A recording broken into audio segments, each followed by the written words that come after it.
함께 은혜를 나누겠습니다.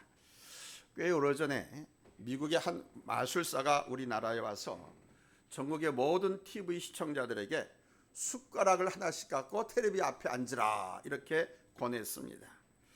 그리고 그가 시키는 대로 숟가락을 향해서 얍 하고 기합을 넣었더니 놀랍게도 숟가락이 U자로 구부러진 아주 신기한 일이 일어났습니다. 방송에서 마술사가 얘기한 대로 얍 하고 기합을 넣었더니 전국 방방곡곡에 있는 사람들이 그 놀라운 신비를 경험을 했습니다. 그런데 제가 아는 장로님 부부도 그 마술사의 쇼를 보고 따라 했는데 정말 숟가락이 구부러졌다라고 합니다. 그래서 장로님이 자기의 그 체험을 이야기하면서 이런 현상을 어떻게 이해해야 되느냐 하고 물었습니다. 그때 제가 부교육자로 있었을 때인데 담임 목사님이 뭐라고 말씀하냐면 두 가지로 말씀을 하셨습니다. 첫째는 영적인 세계하고 영적인 힘이 존재한다라고 하는 것. 그리고 두 번째는 비록 영적인 힘으로 숟가락을 구부러뜨렸다고 해도 그거 쓸데없는 짓이라는 것입니다. 숟가락이 구부러져서 나라의 가정 경제 보탬이 된 일 있습니까? 괜히 쓸 수 있는 숟가락 못 쓰게 만든 일것밖에 더 돼요. 그런데 그 장로님은 그 구부러진 숟가락이 하도 신기해서 따로 통에다가 담아 놓았다라고 말했습니다. 그래서 그 장로님께 목사님이 뭐라고 말하셨냐면 그 숟가락 통에다가 쓸데없는 짓이라고 써붙여 놓으라고 말씀을 드렸다고 합니다. 이사야서 55장 2절에 보면 우리 하나님께서 너희가 어찌하여 양식 아닌 것을 위하여 은을 달아주며 배부르게 못할 것을 위해서 수고하느냐라고 말씀하셨습니다. 먹지 못할 것을 위해서 은을 달아준다, 배부르게 하지 못할 것을 위해서 수고한다고 합니다. 여러분, 이 말의 의미가 무엇입니까? 쓸데없는 짓거리를 하면서 살아가는 우리 인생을 향하신 우리 하나님의 안타까움이 묻어있는 말씀입니다. 비록 신기한 듯하지만 아무런 의미가 없고 뭔가 채워지는 듯하지만은 우리를 살리지 못하는 어리석은 일을 하는 인생들에게 우리 하나님께서 보시고 안타까워서 하신 말씀입니다. 우리가 무슨 일을 할 때 그 일을 내가 왜 해야 하는지, 그리고 무엇을 위해서 해야 하는지를 묻고 그 일에 대한 분명한 답을 얻지 못하고 한다고 하면 그 일은 모두 쓸데없는 일이 되고 말 것입니다. 그러나 일의 이유와 목적, 삶의 이유와 목적이 분명하고 정확하다면 여러분의 삶과 인생은 의미를 갖게 되고 가치를 가지게 될 것입니다. 왜냐하면요, 모든 존재들의 가치는 존재 목적으로부터만 생겨나기 때문입니다. 조금 어렵습니까? 여러분 보십시오. 시계가 있습니다. 이 시계의 가치는 시계가 존재 목적대로 존재할 때 발생하는 겁니다. 그런데 이 시계가 고장이 났어요. 존재의 목적대로 기능을 하지 못하면 이 시계는 존재 가치가 필요 없지요. 고장 났는데 차고 다니겠어요? 사람도 마찬가지입니다. 존재의 목적을 상실한 인간은 가치와 의미를 상실한 삶을 살아갈 수밖에 없습니다. 그러므로 우리가 가장 먼저 해야 할 일은 뭐냐? 첫 번째로 우리의 존재 목적을 분명히 해야 하는 것입니다. 여러분의 존재 목적은 무엇입니까? 오늘 하나님께서는 사도 바울을 통해서 이것을 우리에게 다시 한번 일깨워주고 있습니다. 오늘 본문의 사도 바울은 자신이 왜 존재하는지 분명히 말하고 있습니다. 7절로 8절입니다. 같이 읽겠습니다. 우리 중에 누구든지 자기를 위하여 사는 자가 없고 자기를 위하여 죽는 자도 없도다. 우리가 살아도 주를 위하여 살고 죽어도 주를 위하여 죽나니 그러므로 사나 죽으나 우리가 주의 것이로다. 사랑하는 여러분, 살아도 주를 위하여 살고 죽어도 주를 위하여 죽는다. 이 고백을 통해 여러분 무엇을 어떻게 느끼십니까? 이렇게 자신의 목적을 명확하게 말하는 사람이 있을까요? 아니, 이렇게 자신의 존재 목적을 분명하고도 당당하게 말할 수 있을까요? 갈라디아서 2장 20절에 보면 사도 바울은 이것을 아주 분명하게 말합니다. 같이 읽겠습니다. 시작. 내가 그리스도와 함께 십자가에 못 박혔나니 그런즉 이제는 내가 사는 것이 아니요 오직 내 안에 그리스도께서 사시는 것이라. 이제 내가 육체 가운데 사는 것은 나를 사랑하사 나를 위하여 자신을 버리신 하나님의 아들을 믿는 믿음 안에서 사는 것이라. 아멘. 오직 예수 그리스도 안에서 살고 그리스도를 위하여 죽는다는 것입니다. 즉 이 말은 오직 예수 그리스도 안에 살고 그리스도를 위하여 산다는 말이 되는 거예요. 곧 하나님이 나를 지으신 목적을 위하여 산다는 것이죠. 여러분, 하나님께서 나를 지으신 목적을 위해 산다라고 하는 이 의식과 삶이 중요한 거예요. 우리가 이것을 분명히 깨닫는다면 양식 아닌 것에 은을 달아주지 않을 것이고 배부르지 않을 것을 위해서 수고하지 않을 것입니다. 곧 우리는 쓸데없는 것에 정력과 물질과 세월을 낭비하지 않을 것입니다. 사람이 자꾸 쓸데없는 짓이나 쓸데없는 것에 관심을 갖고 그쪽으로 가는 것은 바로 자기 자신의 존재 목적을 바로 알지 못하기 때문인 거예요. 사랑하는 여러분, 내가 왜 있는지, 내가 왜 부름을 받았고 내가 왜 여기 세움을 받았는지 그 명백한 이유와 목적을 아십시오. 그러면 주님 안에서 살아갈 수가 있고요, 여러분이 해야 할 일을 온전히 할 수 있게 되는 것입니다. 두 번째는 우리의 이 존재 목적을 분명히 하기 위해서는 하나님을 바로 알아야 됩니다. 존재 목적을 분명히 알기 위해서는 바로 하나님을 바로 아는 것에서 시작되기 때문이에요. 모든 존재의 목적은 존재로부터 말미암지 않고요, 존재케 한 이로부터 말미암는 것입니다. 좀 어렵습니까? 대수에서 이런 말을 쓰려고 하지 않는데 이런 거예요.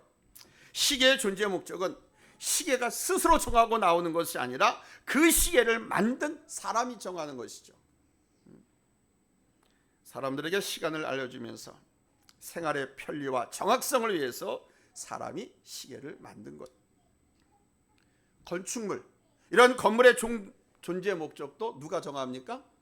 사람이 정하는 거예요. 세멘트가, 벽돌이, 건물이 정하는 게 아닙니다. 집이나 빌딩이 스스로 정하고 지어지는 게 아니에요. 교회로 써야 되겠다, 사무실로 써야 되겠다, 공장이나 학교 용도로, 주택이나 아파트로 사람에 의해서 그 존재의 목적이 정해진 후에 공사가 지어지는 거 아닙니까? 사람도 마찬가지입니다. 사람의 존재 목적도 우리 스스로 정할 수 있는 것이 아닙니다. 바로 우리를 창조하신 하나님이 정하시는 거예요. 따라서 우리는 먼저 우리를 지으신 하나님을 바로 알아야 할 줄로 믿습니다. 아멘. 우리 하나님은 전능하신 하나님이에요. 창조주 하나님이에요. 그러나 우리를 지극히 사랑하시는 하나님이세요. 무소부재하신 하나님이세요. 아멘. 그런데 이 하나님께서 우리에게 아주 크게 베푸신 은혜가 두 가지가 있습니다. 이사야서 43장 1절을 우리가 한번 확인하겠습니다. 찾았으면 아멘 합니다.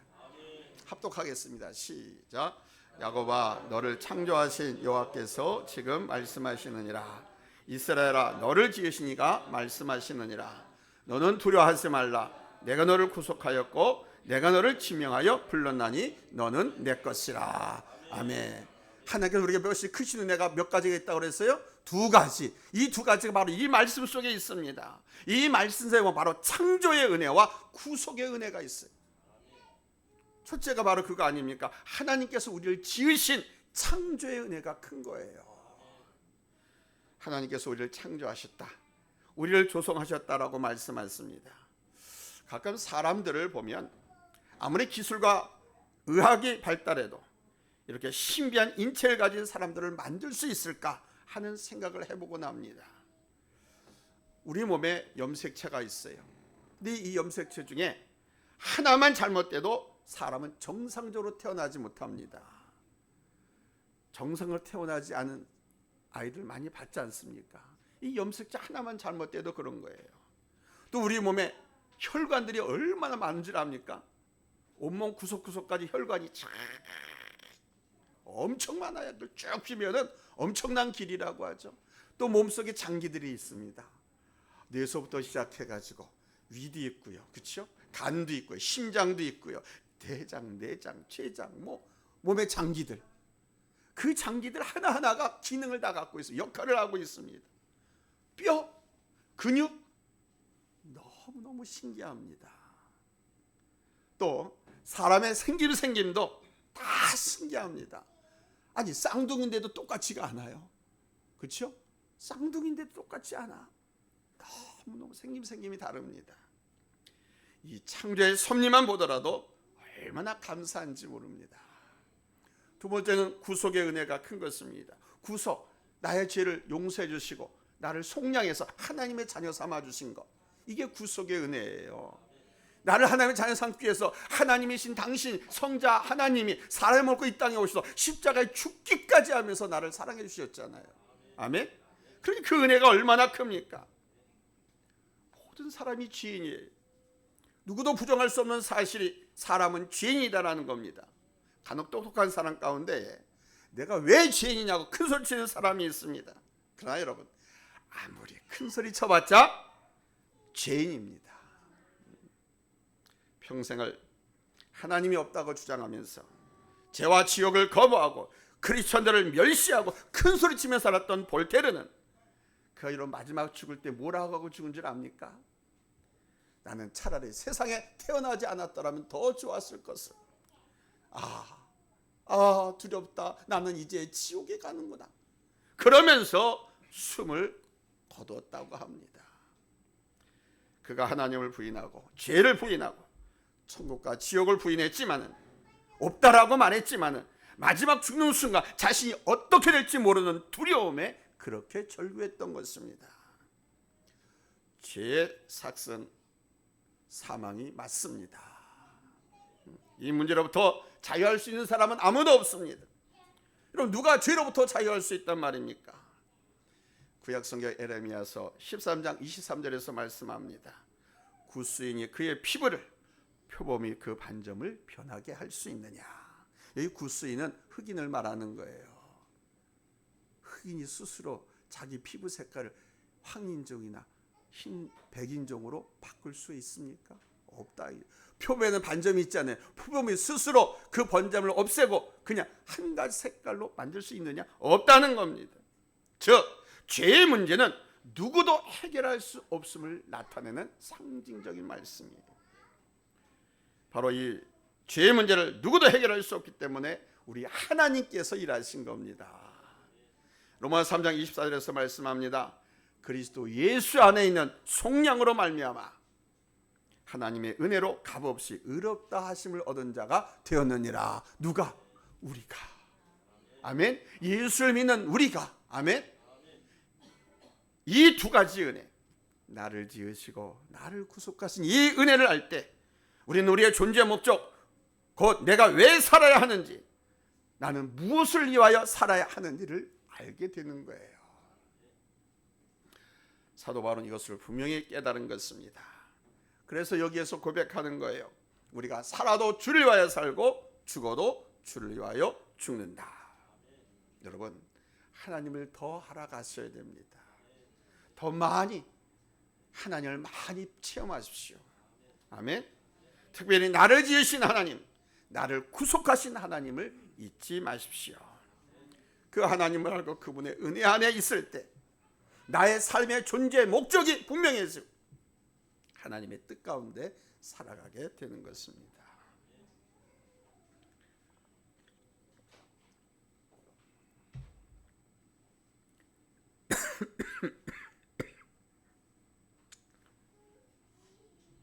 이렇게 존재 목적을 알고 하나님의 뜻 가운데 살아가니까 그 하나님의 뜻 가운데서 내가 하는 일과 사역은 여러분 역사가 될 수밖에 없는 겁니다. 사도 바울에게 바로 이런 믿음과 의식이 없었다고 하면 그가 죽기까지 어떻게 복음 들고 갈 수 있었겠습니까? 죽음이 기다리고 있는 로마 황제 앞으로 어떻게 갈 수 있었겠습니까? 그가 복음을 전하는 과정에 그는 사람으로서 정말 감당하기 어려운 엄청난 일들을 많이 겪었습니다. 고린도후서 11장 23절로 27절을 우리 한번 다 같이 읽겠습니다. 찾았으면 아멘합니다.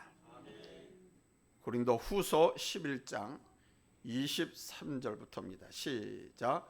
그들이 그리스도의 일꾼이나 정신없는 말을 하거니와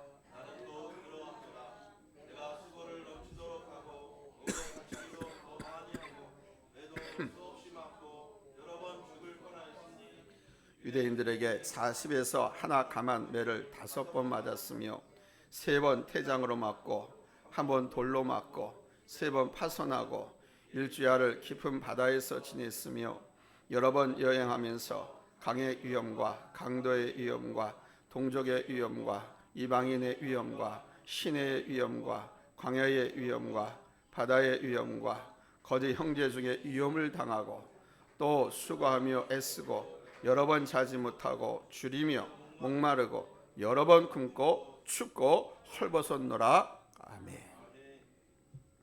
자기의 존재 목적을 분명히 하지 않는 사람이었다면 사도 바울, 그는 벌써 모든 것을 포기했을 겁니다. 사도 바울과 바나바가 1차 전대 여행을 떠날 때 동행한 한 사람이 있었습니다. 누구냐? 바로 마가라고 하는 요한입니다. 이 마가가 바울과 그의 삼촌 바나바를 따라서 함께 전대 여행을 갔다 봤더니 그 과정, 그 길 너무 힘들고 위험해요. 그래서 도저히 못 가.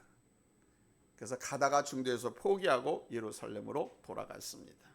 그런데 사도 바울은 앞에서 말씀드린 그 많은 위협을 무릅쓰고 계속 복음을 위해서 자신의 삶을 드렸습니다. 제가 포기하지 못하고 강단을 회복하겠다.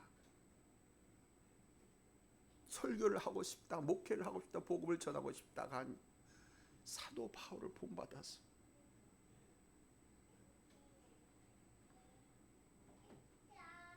힘들고 어렵다고 해서 다들 포기했지만 사도 바울은 그러지 않아. 끝까지 복음을 위해서 자기의 삶을 다 드렸습니다. 하나님께서 자기를 지으신 이유와 부르신 이유, 자신을 여기에 두신 이유를 명백히 알았기 때문이죠. 하나님 그분을 알았기 때문입니다. 그래서 하나님 뜻대로 살아가고 하나님의 일을 한 것이죠. 우리를 지으시고 나를 구속하신 하나님에 대해서 더 알아가야 됩니다. 그 은혜 안에 있어야 됩니다. 그리할 때 우리는 내가 살아가야 할 이유, 내가 존재하는 목적을 알게 되고 그 목적에 걸맞게 내 삶을 던지면서 살아갈 수가 있는 거예요. 세 번째는 하나님의 뜻과 소원대로 살아갈 때 우리의 존재 가치가 높아지는 겁니다.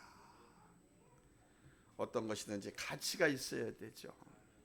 목적만 있으면 안 됩니다. 그 목적을 통한 가치 창출, 가치가 부여될 때 비로소 의미가 있는 것입니다.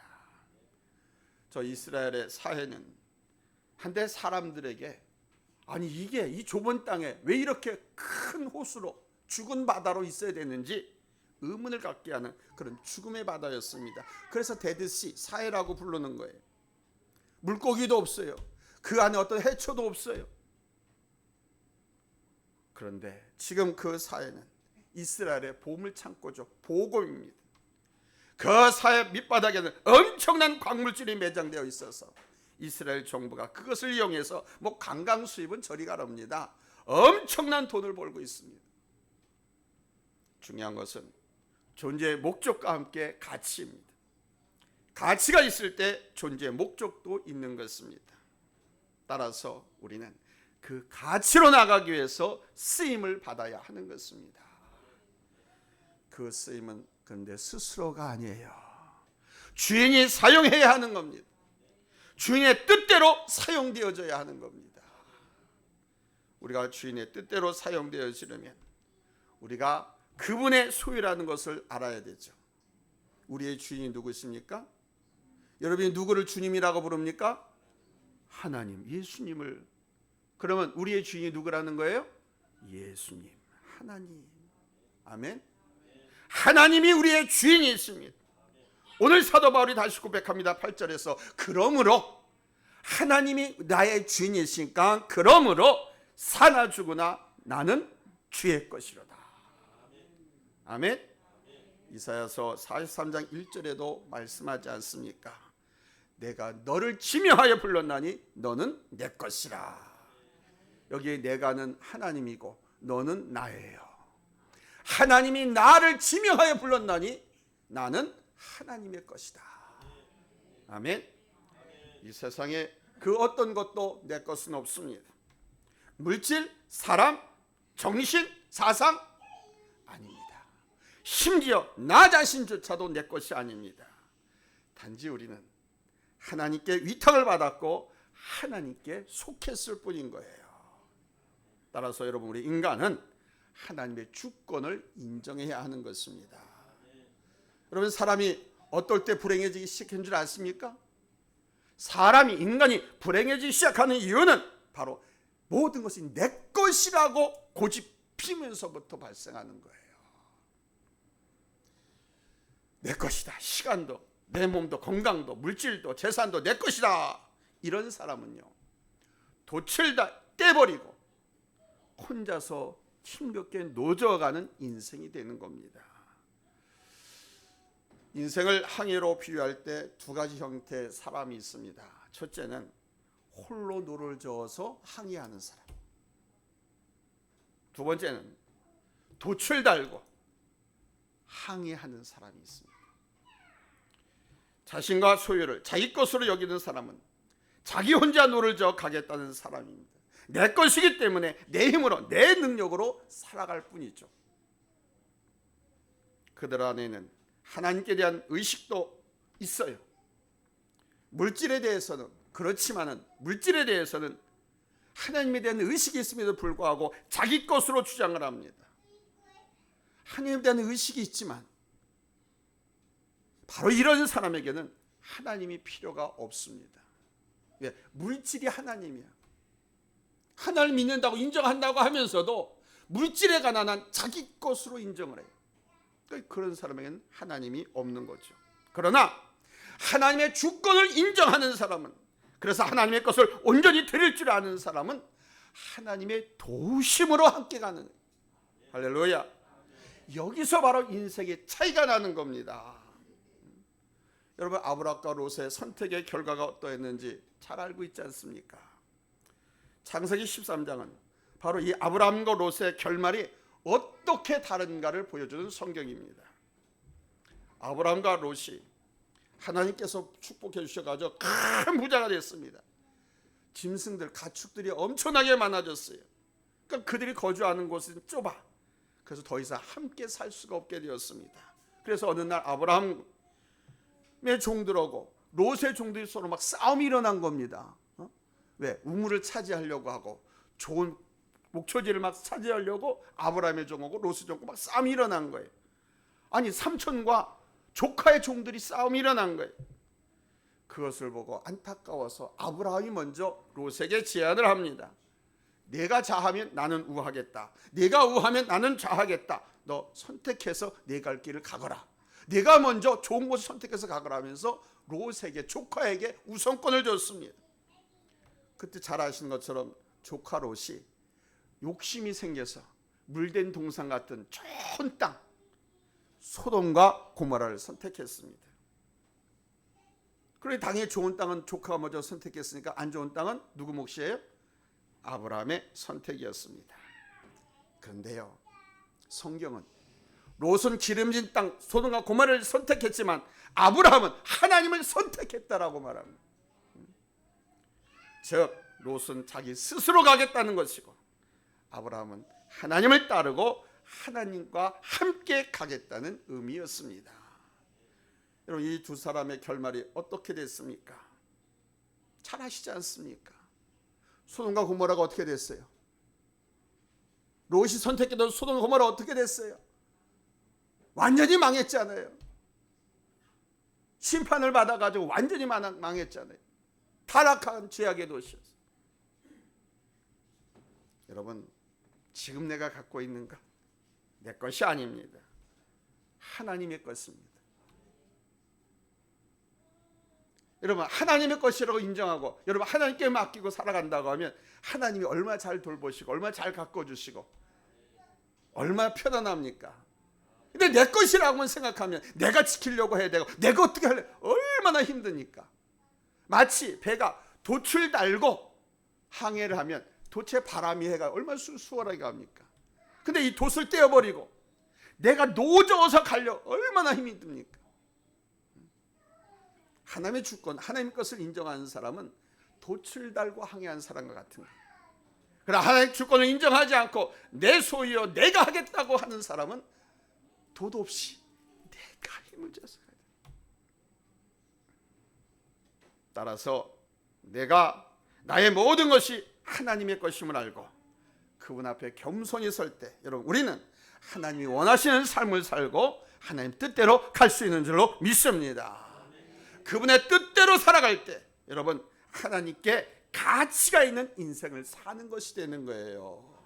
하나님께 가치가 있는 인생, 이것이 우리의 행복입니다. 아멘. 사랑하는 여러분, 여러분의 존재의 목적이 무엇입니까? 무엇을 위하여, 누굴 위하여 살고 있습니까? 이것을 분명히 해야 됩니다. 바로 우리 하나님 안에 그 해답이 있거든요. 하나님이 우리의 존재 목적이고 우리의 가치입니다. 그분 안에서 비로소 우리의 삶의 이유가 살아나고요, 우리의 가치가 살아납니다. 그래서 우리는 어디 안에 있어야 된다? 하나님 안에 있어야 됩니다. 하나님이 나의 주인 되심을 알고 하나님이 나를 지으신 목적을 깨닫고 그 뜻을 위하여 성실하게 겸손하게 살아가야 하는 것입니다. 어떤 분이 이런 기도를 하더군요. 하나님, 나는 하나님이 내 삶의 이유요 목적이신 삶을 살고 싶습니다. 그러니 하나님, 제가 쓸데없는 짓거리로 인생을 허비하지 않게 하옵소서. 참으로 겸손한 기도고 깊은 기도입니다. 여러분, 이런 기도가 우리의 기도가 되고 이런 삶이 우리 모두의 삶이 되시기를 예수님의 이름으로 축복합니다. 그래서 행복한 신앙생활, 행복한 삶을 사시기를 예수님의 이름으로 축원합니다. 할렐루야. 기도하겠습니다.